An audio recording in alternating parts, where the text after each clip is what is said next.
ನಮಸ್ತೆ ಸ್ನೇಹಿತರೆ, ನಮ್ಮ ಇನ್ನೊಂದು ವಿಡಿಯೋಕ್ಕೆ ನಿಮಗೆ ಸ್ವಾಗತ.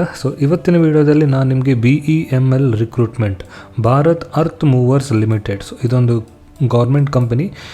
ಈ ಕಂಪನಿಯಿಂದ ಯಾರೆಲ್ಲ ITI ಪಾಸ್ ಆಗಿರ್ತೀರಿ ಅವರಿಗೆ ಆಪರೇಟರ್ಸ್ ಅಥವಾ ಟೆಕ್ನಿಷಿಯನ್ಸ್ ಜಾಬ್ ಬಗ್ಗೆ ನೋಟಿಫಿಕೇಷನನ್ನು ಬಿಟ್ಟಿದ್ದಾರೆ.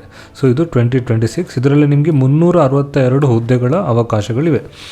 ಯಾರಿಗೆ ಅವಕಾಶ ಇದೆ ಅಂತ ಹೇಳಿದರೆ, ಯಾರೆಲ್ಲ ITI ಮಾಡಿದಿರಿ, ಯಾರಾದರೂ ಈ Bharat earth mover limited one of the government ಕಂಪನಿಯಲ್ಲಿ ಯಾರೆಲ್ಲ ಜಾಬನ್ನು ಹುಡುಕ್ತಿದ್ದೀರಿ, ಅವರಿಗೆ ಈ ವಿಡಿಯೋ ಸೂಟೇಬಲ್ ಆಗಿದೆ. ನಿಮಗೆ ಈ ಜಾಬಲ್ಲಿ ನಿಮಗೆ ಸಿಗುತ್ತೆ 16,900 ಪರ್ ಮಂತ್ ಸ್ಯಾಲ್ರಿ. ಇದೊಂದು ಟೆಂಪರರಿ ಜಾಬ್ ಆಗಿರುತ್ತೆ. ಇದು ಪರ್ಮನೆಂಟ್ ಗೌರ್ಮೆಂಟ್ ಜಾಬ್ ಅಲ್ಲ, ಇದು ಟೆಂಪ್ರರಿ ಜಾಬ್. ಹಾಗಾದರೆ ನೀವು ITI ನಾವು ಕಂಪ್ಲೀಟ್ ಮಾಡಿದರೆ, ನೀವು ಕೂಡ ಈ ರೀತಿಯಾದಂತಹ ಒಂದು ಜಾಬನ್ನು ಹುಡುಕ್ತಿದ್ರೆ, ಈ ವಿಡಿಯೋವನ್ನು ಕಂಪ್ಲೀಟಾಗಿ ಎಂಡ್ ತನಕ ನೋಡಿ. ಸ್ಕಿಪ್ ಮಾಡಬೇಡಿ, ಯಾಕಂದರೆ ಈ ವಿಡಿಯೋದಲ್ಲಿ ನಾನು ನಿಮಗೆ ಸ್ಟೆಪ್ ಬೈ ಸ್ಟೆಪ್ ಆಗಿ ಹೇಳಲಿಕ್ಕಿದ್ದೇನೆ. ನೋಟಿಫಿಕೇಷನಲ್ಲಿ ಏನೇನು ಹೇಳಿದ್ದಾರೆ ಮತ್ತು ಹೇಗೆ ಅಪ್ಲೈ ಮಾಡಬೇಕು, ರಿಜಿಸ್ಟ್ರಿ ಮಾಡೋದು ಹೇಗೆ, ಇದರೆಲ್ಲದರ ಬಗ್ಗೆ ನಾನು ನಿಮಗೆ ಹೇಳಲಿಕ್ಕಿದ್ದೇನೆ. ಯಾಕಂತೇಳಿದ್ರೆ ಇದನ್ನು ನೀವು ಆನ್ಲೈನ್ ಮೂಲಕ ಅಪ್ಲೈ ಮಾಡಬೇಕಾಗುತ್ತೆ. ಸ್ನೇಹಿತರೆ, ಈ ಅಪರ್ಚುನಿಟಿಯನ್ನು ಮಿಸ್ ಮಾಡಲಿಕ್ಕೆ ಹೋಗಬೇಡಿ. ಬನ್ನಿ ಸ್ನೇಹಿತರೆ, ನಮ್ಮ ಇವತ್ತಿನ ವಿಡಿಯೋವನ್ನು ಶುರು ಮಾಡುವ. ಸ್ನೇಹಿತರೆ, ನಾನಿದ್ದೇನೆ ನನ್ನ ಮೊಬೈಲ್ ಸ್ಕ್ರೀನ್ನಲ್ಲಿ. ವಿಡಿಯೋನ ಕಂಟಿನ್ಯೂ ಮಾಡೋ ಮುಂಚೆ ನನ್ನದೊಂದು ರಿಕ್ವೆಸ್ಟ್ ಏನಂತ ಹೇಳಿದರೆ, ನೀವು ನಮ್ಮ ಚಾನಲ್ಗೆ ಹೊಸಬರಾಗಿದ್ದರೆ ನಮ್ಮ ಚಾನಲನ್ನು ಸಬ್ಸ್ಕ್ರೈಬ್ ಆಗೋದನ್ನು ನೀವು ಮರಿಬೇಡಿ. ನಿಮ್ಮ ಮೊಬೈಲ್ ಸ್ಕ್ರೀನಲ್ಲಿ ಈ ರೀತಿ ಇಂಟರ್ಫೇಸ್ ಇದ್ದರೆ ಇಲ್ಲಿ ಸಬ್ಸ್ಕ್ರೈಬ್ ಅಂತ ಬಟನ್ ಇದೆ. ನಮ್ಮ ಚಾನಲನ್ನು ಸಬ್ಸ್ಕ್ರೈಬ್ ಆಗೋದನ್ನು ಮರಿಬೇಡಿ. ಯಾಕಂತೇಳಿದ್ರೆ ನೀವು ಸಬ್ಸ್ಕ್ರೈಬ್ ಮಾಡೋದ್ರಿಂದ ನಮಗೆ ಈ ರೀತಿಯಾದಂತಹ ಒಳ್ಳೆಯ ಇನ್ಫಾರ್ಮೇಟಿವ್ ವಿಡಿಯೋ ಮಾಡಲು ಎಂಕರೇಜ್ ಮಾಡಿದಂತಾಗ್ತದೆ. ನನ್ನ ರಿಕ್ವೆಸ್ಟ್, ವಿಡಿಯೋನ ಕಂಟಿನ್ಯೂ ಮಾಡೋ ಮುಂಚೆ ಸಬ್ಸ್ಕ್ರೈಬ್ ಮಾಡಿ. ಸ್ನೇಹಿತರೆ, ನೀವು ನೋಡ್ಬೋದು, ನಾನಿದ್ದೇನೆ BEMLನವರ ಅಫಿಷಿಯಲ್ ವೆಬ್ಸೈಟ್ನಲ್ಲಿ. ನಾನು ಇವರ ಅಫಿಷಿಯಲ್ ವೆಬ್ಸೈಟ್ನಲ್ಲಿದ್ದೇನೆ.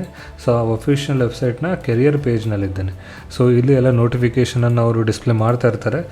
ಇದರ ಲಿಂಕನ್ನು ನಾನು ನಮ್ಮ ವಿಡಿಯೋ ಡಿಸ್ಕ್ರಿಪ್ಷನಲ್ಲಿ ಮತ್ತು ನಮ್ಮ ಕಮೆಂಟಲ್ಲಿ ಪಿನ್ ಮಾಡಿರ್ತೇನೆ, ನೀವು ಅದನ್ನು ನೋಡ್ಕೊಳ್ಬೋದು. ಕೆರಿಯರ್ ಸೆಕ್ಷನಲ್ಲಿ ನೀವು ಇಲ್ಲಿ ಬರುವಾಗ ಇಲ್ಲಿ ಬೇರೆ ಬೇರೆ ಆಪ್ಷನ್ಸ್ ಇಲ್ಲಿದೆ. ಫಸ್ಟ್ ನೀವು ಕರೆಂಟ್ ರಿಕ್ರೂಟ್ಮೆಂಟ್ಸ್ ಅಂತ ಕ್ಲಿಕ್ ಮಾಡಬೇಕು. ಈ ಕರೆಂಟ್ ರಿಕ್ರೂಟ್ಮೆಂಟ್ ಅಂತ ನೀವು ಕ್ಲಿಕ್ ಮಾಡಿದ ನಂತರ ಇಲ್ಲಿ ಯಾವುದೆಲ್ಲ ರಿಕ್ರೂಟ್ಮೆಂಟ್ ಈಗ ನಡೀತಾ ಇದೆ ಅದನ್ನು ಇಲ್ಲಿ ತೋರಿಸ್ತಾರೆ. ಇಲ್ಲಿ ನೋಡ್ಬೋದು, ನಾವು recruitment of non executive on tenure basis ಇದರ ಬಗ್ಗೆ ಮಾತಾಡಲಿಕ್ಕಿದ್ದೇವೆ. ಅದರ ಕ್ಲೋಸಿಂಗ್ ಡೇಟ್ ಬಂದು 10 ಜುಲೈ 2026. ಇದರ ಲಾಸ್ಟ್ ಡೇಟ್ 10 ಜುಲೈ ಆಗಿರುತ್ತೆ. ಈಗ ನಾವೇನು ಮಾಡೋಣ ಅಂತ ಹೇಳಿದ್ರೆ, ಇದನ್ನು ಕ್ಲಿಕ್ ಮಾಡುವ. Recruitment for of non executive on tenure basis ಇದನ್ನು ಕ್ಲಿಕ್ ಮಾಡುವ. ಇದನ್ನು ಕ್ಲಿಕ್ ಮಾಡಿದ ನಂತರ ಒಂದು ಹೊಸ ಪೇಜ್ ಓಪನ್ ಆಗುತ್ತೆ. ಇದು ನೋಡ್ಬೋದು, ಇದು ಈ ಏನು ಜಾಬ್ ನೋಟಿಫಿಕೇಷನ್ ಇದೆ ಅದರ ಒಂದು PDF ನೋಟಿಫಿಕೇಷನ್ ಆಗಿದೆ. ಇದನ್ನು ಸ್ಕ್ರಾಲ್ ಡೌನ್ ಮಾಡಿದ್ರೆ ನೋಡ್ಬೋದು, ಕಂಪ್ಲೀಟ್ ಇನ್ಫಾರ್ಮೇಷನನ್ನು ಕೊಟ್ಟಿದ್ದಾರೆ. ಇವತ್ತಿನ ವಿಡಿಯೋದಲ್ಲಿ ನಾನು ಈ ನೋಟಿಫಿಕೇಷನ್ ಬಗ್ಗೆ ಡಿಸ್ಕಸ್ ಮಾಡಲಿಕ್ಕಿದ್ದೇನೆ. ಯಾವುದೆಲ್ಲ ಇಂಪಾರ್ಟೆಂಟ್ ಫ್ಯಾಕ್ಟರ್ಸ್ ಇದೆ ಅದನ್ನು ತಗೊಂಡು ನಾವು ಡಿಸ್ಕಸ್ ಮಾಡುವ. ಇದರ ಲಿಂಕನ್ನು ಕೂಡ ನಾನು ನಮ್ಮ ಈ ವಿಡಿಯೋ ಡಿಸ್ಕ್ರಿಪ್ಷನಲ್ಲಿ ಹಾಕಿರ್ತೇನೆ. ನೀವು ಕ್ಲಿಕ್ ಮಾಡಿದ ತಕ್ಷಣ ನೀವು ಕಂಪ್ಲೀಟ್ ನೋಟಿಫಿಕೇಷನನ್ನು ಓದ್ಕೊಳ್ಬೋದು. ಅಪ್ಲೈ ಮಾಡಬೇಕಾದ್ರೆ ನೀವು ಇಲ್ಲಿ ಅಪ್ಲೈ ಆನ್ಲೈನ್ ಅಂತಿದೆ, ಅದನ್ನು ಕ್ಲಿಕ್ ಮಾಡಿ. ಅಪ್ಲೈ ಆನ್ಲೈನ್ ಅಂತ ಕ್ಲಿಕ್ ಮಾಡಿದ ತಕ್ಷಣ ಇಲ್ಲಿ ನೋಡ್ಬೋದು, 2 ರಿಕ್ರೂಟ್ಮೆಂಟ್ ನಡೀತದೆ. ಒಂದು ನಾನ್ ಎಕ್ಸಿಕ್ಯೂಟಿವ್ ಟೆನ್ಯೂರ್ ಬೇಸಿಸ್, ಮತ್ತೊಂದು executive of finance and company secretary ಅಂತ. ನಾವು ಇದನ್ನು ನೋಡ್ತಿದ್ದೇವೆ. ನಾವು ನೋ ಮೋರ್ ಅಂತ ಕೊಟ್ಟರೆ ಪುನೊಮ್ಮೆ ನಿಮಗೆ ನೋಟಿಫಿಕೇಷನ್ ಓಪನ್ ಆಗುತ್ತೆ. ಅಪ್ಲೈ ನೋ ಅಂತ ಕ್ಲಿಕ್ ಮಾಡಿ. ಅಪ್ಲೈ ನೋ ಅಂತ ಕ್ಲಿಕ್ ಮಾಡಿದ ನಂತರ ನೋಡ್ಬೋದು, ಇಲ್ಲಿ 2 ಆಪ್ಷನ್ ಇದೆ. ಒಂದು ರಿಜಿಸ್ಟ್ರೇಷನ್ ಮಾಡಬೇಕು. ಓಕೆ, ಒಂದು ರಿಜಿಸ್ಟ್ರೇಷನ್ ಮಾಡಬೇಕು. ನೀವು ಆಲ್ರೆಡಿ ರಿಜಿಸ್ಟರ್ ಆಗಿದ್ದರೆ ನಿಮ್ಮ ರಿಜಿಸ್ಟ್ರೇಷನ್ ನಂಬರ್ ಮತ್ತು ಪಾಸ್ವರ್ಡ್ ಹಾಕಿ ಈ ಕ್ಯಾಪ್ಚಾ ಹಾಕಿ ಲಾಗಿನ್ ಮಾಡ್ಬೋದು. ನಾವು ರಿಜಿಸ್ಟರ್ ಆಗಲಿಲ್ಲ. ರಿಜಿಸ್ಟರ್ ಮಾಡಲಿಕ್ಕೆ ಎಂತ ಮಾಡಬೇಕು ಹೇಳಿದರೆ, ಇದನ್ನು ಕ್ಲಿಕ್ ಮಾಡಿದರೆ ಆಯಿತು, ನ್ಯೂ ರಿಜಿಸ್ಟ್ರೇಷನ್ ಅಂತ. ನ್ಯೂ ರಿಜಿಸ್ಟ್ರೇಷನ್ ಅಂತ ಕ್ಲಿಕ್ ಮಾಡಿದ ನಂತರ ನಿಮಗೊಂದು ಅಪ್ಲಿಕೇಶನ್ ಫಾರ್ಮ್ ಓಪನ್ ಆಗುತ್ತೆ. ಇಲ್ಲಿ ಮೆನ್ಷನ್ ಮಾಡಿದಾಗೆ, ಇಲ್ಲಿ ಹೇಳಿದಾಗೆ ನೀವು ಇಲ್ಲಿ ನಿಮ್ಮ ಫಸ್ಟ್ ನೇಮ್, ನಿಮ್ಮ ಮಿಡಲ್ ನೇಮ್ ಮತ್ತು ನಿಮ್ಮ ಲಾಸ್ಟ್ ನೇಮ್ ಅನ್ನು ಎಂಟರ್ ಮಾಡಬೇಕು. ಆನಂತರ ನಿಮ್ಮ ಫುಲ್ ನೇಮ್, ನೀವು ಇದನ್ನು ಯಾವಾಗ ಎಂಟ್ರ್ ಮಾಡ್ತೀರಿ ಆಟೋ ಫಿಲ್ ಆಗಿ ಇಲ್ಲಿ ಫಿಲ್ ಆಗುತ್ತೆ. ಆನಂತರ ನಿಮ್ಮ ಮೊಬೈಲ್ ನಂಬರಲ್ಲಿ ಎಂಟ್ರಿ ಮಾಡಬೇಕು, ನಿಮ್ಮ ವ್ಯಾಲಿಡ್ ಇಮೇಲ್ ಅಡ್ರೆಸ್. ಯಾಕಂತೇಳಿದ್ರೆ ನಿಮ್ಮ ರಿಜಿಸ್ಟ್ರೇಷನ್ ನಂಬರ್ ಅಥವಾ ಲಾಗಿನ್ ರಿಜಿಸ್ಟ್ರೇಷನ್ ನಂಬರನ್ನು ಕ್ರಿಯೇಟ್ ಮಾಡಲಿಕ್ಕೆ ಲಿಂಕ್ ನಿಮ್ಮ ಇಮೇಲ್ ಐ ಡಿಗೆ ಬರುತ್ತೆ. ನೆಕ್ಸ್ಟ್ ನೀವು ಇಂಡಿಯನ್ ಸಿಟಿಸನ್ ಅಂತೇಳಿ ಸೆಲೆಕ್ಟ್ ಮಾಡಬೇಕು. ಮತ್ತು ನಿಮ್ಮ ಡೇಟ್ ಆಫ್ ಬರ್ತ್ ಮತ್ತು ನೀವು ಯಾವ ಪೋಸ್ಟಿಗೆ ನೀವು ಅಪ್ಲೈ ಮಾಡ್ತಾ ಇದ್ದೀರಿ ಅದನ್ನು ಇಲ್ಲಿ ಮೆನ್ಷನ್ ಮಾಡಿ. ಆನಂತರ ಇಲ್ಲಿ ಟಿಕ್ ಮಾರ್ಕ್ ಹಾಕಿ. ಆನಂತರ ಕೆಳಗಡೆ ನೀವು ಸಬ್ಮಿಟ್ ಅಂತ ರಿಜಿಸ್ಟರ್ ನೌ ಅಂತೇಳಿ ಕ್ಲಿಕ್ ಮಾಡಬೇಕು. ನಿಮ್ಮ ಇಮೇಲ್ ಐ ಡಿಗೆ ರಿಜಿಸ್ಟ್ರೇಷನ್ ನಂಬರ್ ಮತ್ತು ಪಾಸ್ವರ್ಡ್ ಜನ್ರೇಟ್ ಮಾಡೋದು ಹೇಗೆ ಅಂತ ಒಂದು ಲಿಂಕ್ ಬರುತ್ತೆ. ಆನಂತರ ಏನು ಮಾಡಬೇಕು, ನೀವು ಇಲ್ಲಿ ಲಾಗಿನ್ ಅಂತ ಆಗಬೇಕು. ಇದು ರಿಜಿಸ್ಟರ್ ಆಗೋದಾಯಿತು. ಹಾಗಾದರೆ ಲಾಗಿನ್ ಆಗಿ ಹೇಗೆ ಅಪ್ಲೈ ಮಾಡೋದು? ಸೊ ಇಲ್ಲಿ ಕ್ಲಿಕ್ ಮಾಡಿ, ಇಲ್ಲಿ ನೋಡ್ಬೋದು ಹೌ ಟು ಅಪ್ಲೈ ಅಂತಿದೆ. ಸೊ ನೀವು ಹೌ ಟು ಅಪ್ಲೈ ಅಂತ ಕ್ಲಿಕ್ ಮಾಡಿದ ನಂತರ ಸೊ ಇಲ್ಲಿ ಫುಲ್ ಕಂಪ್ಲೀಟ್ ಸ್ಟೆಪ್ಪನ್ನು ಎಕ್ಸ್ಪ್ಲೇನ್ ಮಾಡಿದ್ದಾರೆ ಏನೆಲ್ಲ ಆಗುತ್ತೆ ಅಂತ. ನೋಡಿ, ರಿಜಿಸ್ಟರ್ ಅಂತ ನೀವು ಕ್ಲಿಕ್ ಮಾಡಿ, ನಾವು ರಿಜಿಸ್ಟರ್ ಮಾಡಿ ಆಯಿತು. ಇಲ್ಲೆಲ್ಲ ನಾವು ಇನ್ಫಾರ್ಮೇಷನ್ ಎಲ್ಲ ಕೊಟ್ಟಾಗಿದೆ. ಆನಂತರ ನೀವು ಲಾಗಿನ್ ಆಗಬೇಕು. ನಿಮ್ಮ ರಿಜಿಸ್ಟ್ರೇಷನ್ ನಂಬರ್ ಮತ್ತು ಪಾಸ್ವರ್ಡನ್ನು ಕೊಟ್ಟು ನೀವು ಲಾಗಿನ್ ಆಗಬೇಕು. ಆನಂತರ ನಿಮ್ಮ ಪರ್ಸನಲ್ ಇನ್ಫಾರ್ಮೇಷನ್ ಕೊಡಲಿಕ್ಕಿದೆ, ನಿಮ್ಮ ಜೆಂಡರ್, ಅಡ್ರೆಸ್ ಅದೆಲ್ಲ ಕೊಡಲಿಕ್ಕಿದೆ. ಆನಂತರ ಅದರ್ ಡೀಟೇಲ್ಸ್ ಅಂದರೆ ನಿಮ್ಮ ಕ್ಯಾಟಗರಿ, ನಿಮ್ಮ ಡಿಸೇಬಿಲಿಟಿ ಇನ್ಫಾರ್ಮೇಷನ್ ಮತ್ತು ಏನೆಲ್ಲ ಡಿಕ್ಲರೇಷನ್ ಮಾಡಲಿಕ್ಕೆ ಅದೆಲ್ಲ ನಿಮ್ಮ ಅದರ್ ಡೀಟೇಲ್ಸಲ್ಲಿ ಕೊಡಲಿಕ್ಕಿದೆ. ಆನಂತರ ನಿಮಗೆ ಕ್ವಾಲಿಫಿಕೇಷನ್ ಡೀಟೇಲ್ಸ್ ಕೂಡ ಹಾಕಲಿಕ್ಕಿದೆ.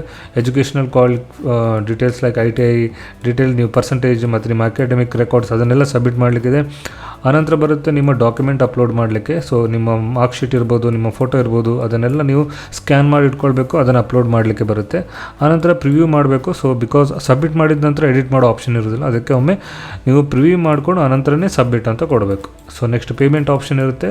ಸೊ ಪೇಮೆಂಟನ್ನು ನೀವು SBI ಚಲನ್ ಮೂಲಕ ಪೇಮೆಂಟ್ ಮಾಡಬೇಕಾಗುತ್ತೆ. ಒನ್ಸ್ ಇದೆಲ್ಲ ಆದ ನಂತರ ನಿಮಗೆ ಫೈನಲ್ ಸಬ್ಮಿಟ್ ಬಟನ್ ಇರುತ್ತೆ. So submit the application, note once submitted the form cannot be edited, take printout for future reference. So ಒಮ್ಮೆ ಸಬ್ಮಿಟ್ ಆದ ನಂತರ ನಿಮಗೆ ಎಡಿಟ್ ಮಾಡೋ ಆಪ್ಷನ್ ಇರೋದಿಲ್ಲ. ಸೊ ಸಬ್ಮಿಟ್ ಮಾಡಿದ ನಂತರ ಅದರ ಪ್ರಿಂಟೌಟನ್ನು ನೀವು ತೆಗೆದುಕೊಳ್ಬೇಕಂತ ಅವರು ಹೇಳ್ತಿದ್ದೆ. ಸೊ ಇದು ಒಂದು ಕಂಪ್ಲೀಟ್ ಪ್ರೊಸೆಸ್, ನೀವು ಹೇಗೆ ಅಪ್ಲೈ ಮಾಡಬೇಕಂತ. ಸೊ ರಿಜಿಸ್ಟ್ರಿಂದ ಸ್ಟಾರ್ಟ್ ಆಗಿ ಲಾಸ್ಟಿಗೆ ಫೈನಲ್ ಸಬ್ಮಿಟ್ ತನಕ. ಸೊ ನಿಮ್ಗೆ ಅರ್ಥ ಆಯಿತು ಅಂತ ಅಂದ್ಕೊಳ್ತೇನೆ. ಸೊ ಅಪ್ಲೈ ಮಾಡೋದಂತ ಹೇಗೆ ಅಂತ ನಾನು ತೋರಿಸಿಕೊಟ್ಟೆ. ಈಗ ನಾವು ನೋಟಿಫಿಕೇಷನ್ನಲ್ಲಿ ಏನೇನು ಕೊಟ್ಟಿದ್ದಾರೆ, ಏನೆಲ್ಲ ಇನ್ಫಾರ್ಮೇಷನ್ ಏನಿದೆ, ಮತ್ತು ಅಪ್ಲಿಕೇಶನ್ ಪ್ರೊಸೆಸ್ ಹೇಗೆ, ಮತ್ತು ಸೆಲೆಕ್ಷನ್ ಪ್ರೊಸೆಸ್ ಹೇಗೆ, ಏಜ್ ಲಿಮಿಟ್ ಹೇಗೆ, ಎಷ್ಟು ಸ್ಯಾಲ್ರಿ, ಅದರೆಲ್ಲದರ ಬಗ್ಗೆ ನಾವು ನೋಟಿಫಿಕೇಷನ್ ಡೀಟೇಲ್ಸಲ್ಲಿ ಡಿಸ್ಕಸ್ ಮಾಡುವ. ಸ್ನೇಹಿತರೆ, ಇಲ್ಲಿ ನೋಡ್ಬೋದು ಅಪ್ಲಿಕೇಶನ್ ನೋಟಿಫಿಕೇಷನನ್ನು ನಾವು ನೋಡ್ತಾ ಇದ್ದೇವೆ. Recruitment of non executive on tenure basis ಅಂದರೆ ಇದೊಂದು ಕಾಂಟ್ರಾಕ್ಟ್ ಬೇಸಿಸ್ ಆಗಿದೆ. ಅಡ್ವರ್ಟೈಸ್ಮೆಂಟ್ ನಂಬರ್, ಯಾವ ಡೇಟಿಗೆ ಅಡ್ವರ್ಟೈಸ್ಮೆಂಟ್ ಬಂದಿದೆ ಅಂದರೆ 17/6/2026. ಸೊ ಕಂಪನಿ ಬಗ್ಗೆ ನೋಡೋದಾದರೆ, India's leading multi technology company under ministry of defence has successfully spearheaded with its realm of producing world class products mainly for core sectors. So ಅವರ product ಯಾವುದರಲ್ಲಿದೆ ಅಂತ ಹೇಳಿದ್ರೆ defence, aerospace, rail and metro, mining, construction through the state of art manufacturing facilities. BML Limited is in the last 60 years has contributed Make in India campaign by manufacturing its state-of-art facilities, strategic products like Vande Bharat sleeper trains. So ಅದನ್ನು ಯಾರು produce ಮಾಡ್ತಾರೆ ಅಂದರೆ BML ಅವರು. Metro rails, coaches, high mobility, armoured recovery vehicles and end mining equipment. So ಇದು ಕಂಪನಿಯ ಬಗ್ಗೆ. ಇದೊಂದು 60 years old company ಆಗಿದೆ. ಸೊ ಇಲ್ಲಿ ನೋಡ್ಬೋದು ಹೇಗೆ ಪೊಸಿಷನನ್ನು ಡಿವೈಡ್ ಮಾಡಿದ್ದಾರೆ ಅಂದರೆ, ಆಪರೇಟರ್ಸ್ ಆನ್ ಟೆನ್ಯೂರ್ ಬೇಸಿಸಲ್ಲಿ. ಸೊ ಯಾವುದೆಲ್ಲ ಟ್ರೇಡ್ ಇದೆ, ನೀವು ITI ಫಿಟ್ಟರ್ ಮಾಡಿದರೆ, ಟರ್ನರ್ ಮಾಡಿದರೆ, ವೆಲ್ಡರ್, ಮೆಕ್ಯಾನಿಸ್ಟ್ ಮತ್ತು ಎಲೆಕ್ಟ್ರಿಷಿಯನ್. ಸೊ ಇಷ್ಟೆಲ್ಲ ಫೀಲ್ಡಲ್ಲಿ ನೀವು ITI ಮಾಡಿದರೆ ನಿಮಗೆ ಇದು ಆಪರ್ಚುನಿಟಿ ಸೂಟ್ ಆಗುತ್ತೆ. ಕ್ವಾಲಿಫಿಕೇಷನ್ ಏನಿರಬೇಕಂತ ಹೇಳಿದ್ರೆ, ಫಸ್ಟ್ ಕ್ಲಾಸ್ ಅಂದರೆ 60% ಇನ್ respective trade and have national trade certificate issued by national council for vocational training. ನಿಮಗೆ ITIಯಲ್ಲಿ ಫಸ್ಟ್ ಕ್ಲಾಸ್ ತೊಗೊಂಡಿರಬೇಕು. ಮತ್ತು should have completed apprenticeship and have a national apprenticeship certificate. So ನೀವು ಒಂದು ಅಪ್ರೆಂಟಿಸ್ಶಿಪ್ಪನ್ನು ಕಂಪ್ಲೀಟ್ ಮಾಡಿ ನಿಮಗೆ ಅಪ್ರೆಂಟಿಸ್ಶಿಪ್ ಸರ್ಟಿಫಿಕೇಟ್ ಇರಬೇಕು. ಸೊ ಇದೆರಡು ಇದ್ದರೆ ನಿಮಗೆ ಈ ಏನು ಆಪರೇಟರ್ ಇದೆ ಅದಕ್ಕೆ ನೀವು ಅಪ್ಲೈ ಮಾಡ್ಬೋದು. ಸೊ ವೇಕೆನ್ಸಿಲಿ ನೋಡ್ಬೋದು ಫಿಟ್ಟರಲ್ಲಿ ಎಷ್ಟಿದೆ, ಟರ್ನರಲ್ಲಿ ಎಷ್ಟಿದೆ, ವೆಲ್ಡರ್, ಮೆಕ್ಯಾನಿಸ್ಟ್, ಸೊ ಮತ್ತು ಎಲೆಕ್ಟ್ರಿಷಿಯನ್ ಎಷ್ಟಿದೆ ಅಂತ ಇಲ್ಲಿ ಮೆನ್ಷನ್ ಮಾಡಿದ್ದಾರೆ. ಟೋಟಲ್ ನಾನು ಮೊದಲೇ ಮೆನ್ಷನ್ ಮಾಡಿದಾಗೆ 362 ಪೋಸ್ಟ್ಗಳು ಇರುತ್ತೆ. ಸೊ ತುಂಬ ಪೋಸ್ಟ್ಗಳ ಅಪರ್ಚುನಿಟಿ ಇದೆ, ಮಿಸ್ ಮಾಡಲಿಕ್ಕೆ ಹೋಗಬೇಡಿ. ಸೊ ಹಾಗಾದರೆ ಏಜ್ ಲಿಮಿಟ್ ಹೇಗಿರುತ್ತೆ ಅಂತ ಹೇಳಿದ್ರೆ, ಜನರಲ್ ಕ್ಯಾಟಗರಿಗೆ 29 ಇರುತ್ತೆ, SC ST ಅವರಿಗೆ 34 ಇರುತ್ತೆ, ಮತ್ತು OBC ಅವರಿಗೆ 32 ಏಜ್ ಲಿಮಿಟ್ ಇರುತ್ತೆ.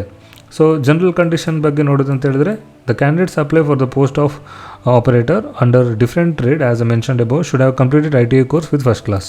ಸೊ ಮೊದಲೇ ಮೆನ್ಷನ್ ಮಾಡಿದಾಗ ಎಜುಕೇಷನಲ್ ಕ್ವಾಲಿಫಿಕೇಷನ್ ಏನಿರಬೇಕಂತ ಹೇಳಿದ್ರೆ, ಸೊ ನೀವು ITIಯಲ್ಲಿ ಫಸ್ಟ್ ಕ್ಲಾಸಲ್ಲಿ ಕಂಪ್ಲೀಟ್ ಮಾಡಿರಬೇಕು. ಹಾಗೆಯೇ the trade under convention training craftsman training scheme and possess national trade certificate as a regular candidate issued by the national council for vocational training along with the national apprenticeship certificate ಕೂಡ ನಿಮ್ಮ ಹತ್ರ ಇರಬೇಕು.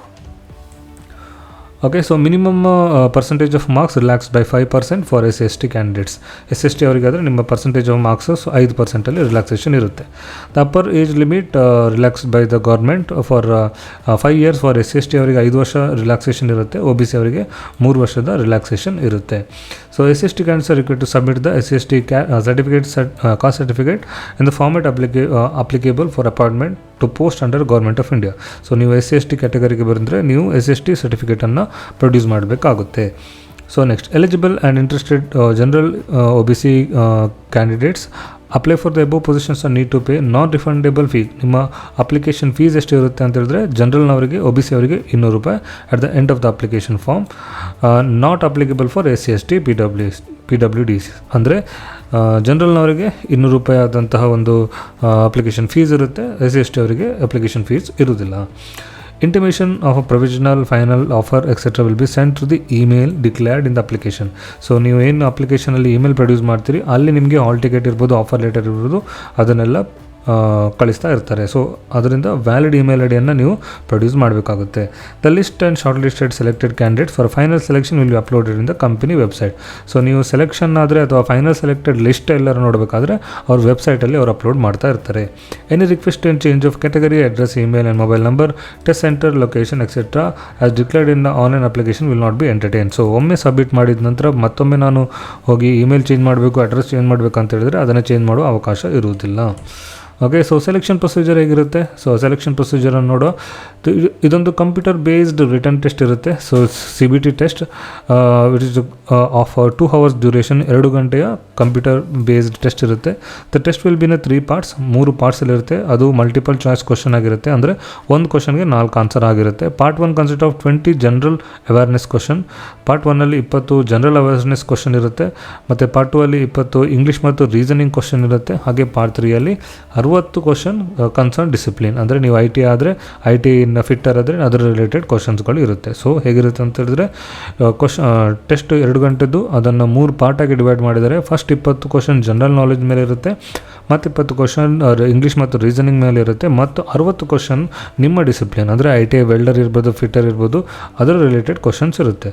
The each question carries 1 mark each and there will be no negative marks. ಅಂದರೆ each questions ಏನಿದೆ ಅದು 1 ಮಾರ್ಕ್ಸಿಗಾಗಿರುತ್ತೆ, ಮತ್ತು ತಪ್ಪು answer ಮಾಡಿದರೆ ನಿಮಗೆ ಯಾವುದೇ ನೆಗೆಟಿವ್ ಮಾರ್ಕ್ಸ್ ಇರುವುದಿಲ್ಲ. Candidates will have to appear for written test on their own cost on the date and time venue which will be mention in their admit card. So ನೀವು written ಟೆಸ್ಟಿಗೆ test ಸೆಂಟರಿಗೆ ನೀವು ನಿಮ್ಮ ಹಣದಲ್ಲೇ ಹೋಗಬೇಕಾಗುತ್ತೆ, ಯಾವುದೇ TADA ಕೊಡೋದಿಲ್ಲ. The candidates will have to download the admit card from the BML career page. So ನೀವು ಅವರ ಕೆರಿಯರ್ ಪೇಜಿಗೆ ಹೋಗಿ ನೀವು ಹಾಲ್ ಟಿಕೆಟನ್ನು ಡೌನ್ಲೋಡ್ ಮಾಡಬೇಕು, ಅಲ್ಲಿ ಡೇಟ್, ಟೈಮ್, ವೆನ್ಯೂವನ್ನು ಕೊಟ್ಟಿರ್ತಾರೆ. The online application will provide candidates with options to opt of exam location as identify BML. However, management reserve right to shift the candidate return test center based on the availability of a facility. So ನೀವು ಅಪ್ಲಿಕೇಶನನ್ನು ಮಾಡುವಾಗ ನಿಮಗೆ exam centre ಯಾವ್ದು ಬೇಕಂದ್ರೆ select ಮಾಡೋ option ಇರುತ್ತೆ. But ಇದು option ಏನಂತ ಹೇಳಿದ್ರೆ, ಎಲ್ಲಿಯಾದರೂ ಫೆಸಿಲಿಟೀಸ್ ಅವೈಲೇಬಿಲಿಟಿ ಇಲ್ಲಾದರೆ BMLನವರು ನಿಮ್ಮನ್ನು ಎಲ್ಲಿ ಬೇಕಾದರೆ ಹಾಕ್ಬೋದು. The pass marks for the written test fixed 45%, which will be relaxed by 5% for candidates from the SC/ST and other PWD categories. So general category ಅವರಿಗೆ 45% ಪಾಸ್ ಮಾರ್ಕ್ಸ್ ತೊಗೊಳ್ಬೇಕಾಗುತ್ತೆ, ವೆರಸ್ SC/ST ಅವರಿಗೆ 5% relaxation ಇರುತ್ತೆ. Final selection will be made on the basis of performance in the written test. The number of candidates called the document verification will be limited to the number of position notified. So final selection ನಿಮಗೆ ನಿಮ್ಮ return ಟೆಸ್ಟಲ್ಲಿ ಏನು performance marks ತೊಗೊಂಡಿರ್ತೀರಿ ಅದರ ಮೇಲೆ depend ಆಗಿರುತ್ತೆ. The engagement of selection of candidates is subject to verification of caste, character from the concerned authorities as per the rule of the company. The candidate should bring all the relevant original certificate along with a set of self-attested photocopies of the documents in support of educational qualification, identity card, experience, date of birth, caste. So ನೀವು document verification ಬರುವಾಗ ಎಲ್ಲ original certificate ಅದರೊಟ್ಟಿಗೆ ಒಂದು copy of self attested, ಅಂದರೆ xerox ಏನು ತೊಗೊಳ್ತೀರಿ ಅದಕ್ಕೆ ನಿಮ್ಮ sign ಹಾಕಿ ತೊಗೊಂಡು ಬರಬೇಕಾಗುತ್ತೆ. All the relevant and required document as per the advertised criteria will be scrutinized during the document verification stage, and those candidates who found to be meeting the advertised criteria will only consider for a selection. So ಒಮ್ಮೆ return test ಆದ ನಂತರ ನೀವು document verification ಹೋಗ್ತೀರಿ. Document ವೆರಿಫಿಕೇಷನಲ್ಲಿ ನಿಮ್ಮ ಡಾಕ್ಯುಮೆಂಟನ್ನು scrutinise ಮಾಡಿ ಯಾರು ಎಲ್ಲ ಡಾಕ್ಯುಮೆಂಟನ್ನು ತೊಗೊಂಡು ಬರ್ತಾರೆ ಅವರನ್ನು ನೆಕ್ಸ್ಟ್ ಸ್ಟೇಜಿಗೆ ಕಳಿಸ್ತಾರೆ.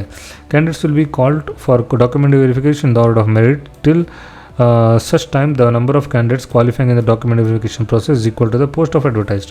ಸೊ ನಿಮ್ಮ ಡಾಕ್ಯುಮೆಂಟ್ ವೆರಿಫಿಕೇಷನ್ ಹೇಗೆ ಕರೀತಾರೆ ಅಂತ ಹೇಳಿದ್ರೆ, ನೀವು ರಿಟರ್ನ್ ಟೆಸ್ಟಲ್ಲಿ ಹೇಗೆ ಮಾರ್ಕ್ಸ್ ತೊಗೊಂಡಿದ್ದೀರಿ ಆ ಮೆರಿಟ್ ಆಧಾರದ ಮೇಲೆ ಡಾಕ್ಯುಮೆಂಟ್ ವೆರಿಫಿಕೇಷನ್ಗೆ ಕರೀತಾರೆ. ಸೊ ಎಲ್ಲಿ ತನಕ ಕರೀತಾರೆ ಅಂತ ಹೇಳಿದ್ರೆ, ಈಗ 362 ಜನ ಇದ್ದರೆ ಫಸ್ಟು 362 ಜನ ಕರೀತಾರೆ. ಅಲ್ಲಿ ಎಲ್ಲಾದರೂ 362 ಜನ ಕೂಡ ಸೆಲೆಕ್ಟ್ ಆದರೆ ಮತ್ತೆ ಕರೀಲಿಕ್ಕೆ ಹೋಗೋದಿಲ್ಲ. ಸೊ 362 ಜನರನ್ನು ನಂಬರ್ ಆಫ್ ಪೋಸ್ಟ್ ಎಷ್ಟಿದೆ ಅಷ್ಟು ಜನರನ್ನು ಮೆರಿಟ್ ಬೇಸಲ್ಲಿ ಕರೀತಾ ಹೋಗ್ತಾರೆ. The date and time place of document verification will B inform through email. So ನಿಮ್ಮ ಇಮೇಲ್ ಮೂಲಕ ನಿಮಗೆ ಎಲ್ಲಿ ಮತ್ತು ಯಾವಾಗ ಡಾಕ್ಯುಮೆಂಟ್ ವೆರಿಫಿಕೇಷನ್ ಆಗುತ್ತೆ ಅಂತ ಅವರು ಮೆನ್ಷನ್ ಮಾಡ್ತಾರೆ. Candidates who qualify for document verification would be reimbursed allowance. ಅಂದರೆ ಸೊ ಡಾಕ್ಯುಮೆಂಟ್ ವೆರಿಫಿಕೇಷನ್ ಮಾಡಲಿಕ್ಕೆ ನೀವು ಅವರು ಎಲ್ಲಿ ಪ್ಲೇಸ್ ಇರ್ತಾರೆ ಹೇಳ್ತಾರೆ ಅಲ್ಲಿ ನೀವು ಹೋಗಬೇಕಾಗುತ್ತೆ. ಬಟ್ ನಿಮಗೆ ಇಲ್ಲಿ ಅವರು ನಿಮಗೆ ಟ್ರಾವೆಲ್ ಅಲವೆನ್ಸ್ ಏನಿದೆ ಅದನ್ನು ರಿಯಂಬರ್ಸ್ ಮಾಡ್ತಾರೆ. ನೀವು ಎಲ್ಲಾದರೂ sleeper class, second class, train fare, bus fare by the shortest route ticket submit ಮಾಡಿದರೆ ಅವ್ರು ನಿಮಗೆ ಟಿಕೆಟ್ ಇದು ಹಣನೂ ವಾಪಸ್ ಕೊಡ್ತಾರೆ. Okay, candidates qualified for document verification will be issued provisional offer and they are required to undergo pre employment medical examination.